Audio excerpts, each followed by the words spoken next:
alias asam keung. Nah, ikan ini ya, kalau di tempat kami ini namanya ikan ciri. Nah, ikannya kecil-kecil ya. Nah, ini paling enak kalau dimasak asam keung. Nah, apalagi dipakai bimbing ulu sama cabai hijau.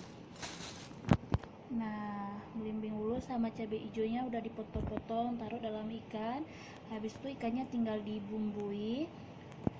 Nah, seperti ini.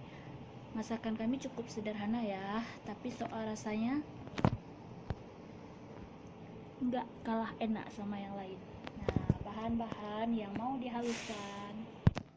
Ini bahan yang mau dihaluskan: bawang merah, cabai rawit, kunyit, dan asam sunti. Nah, bahannya cukup mudah lah ya, ini aja.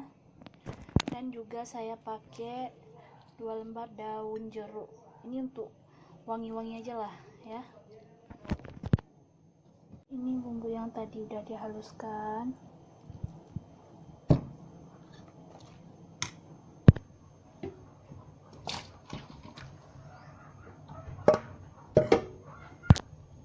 Nah, seperti ini ya, tinggal tambahkan air. Tunggu masak.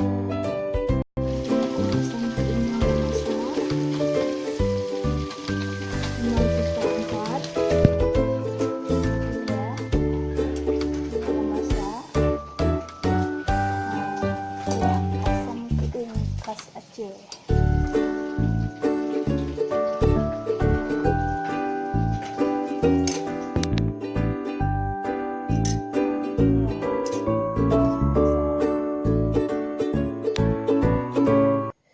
Rasanya pedas, asam, manis.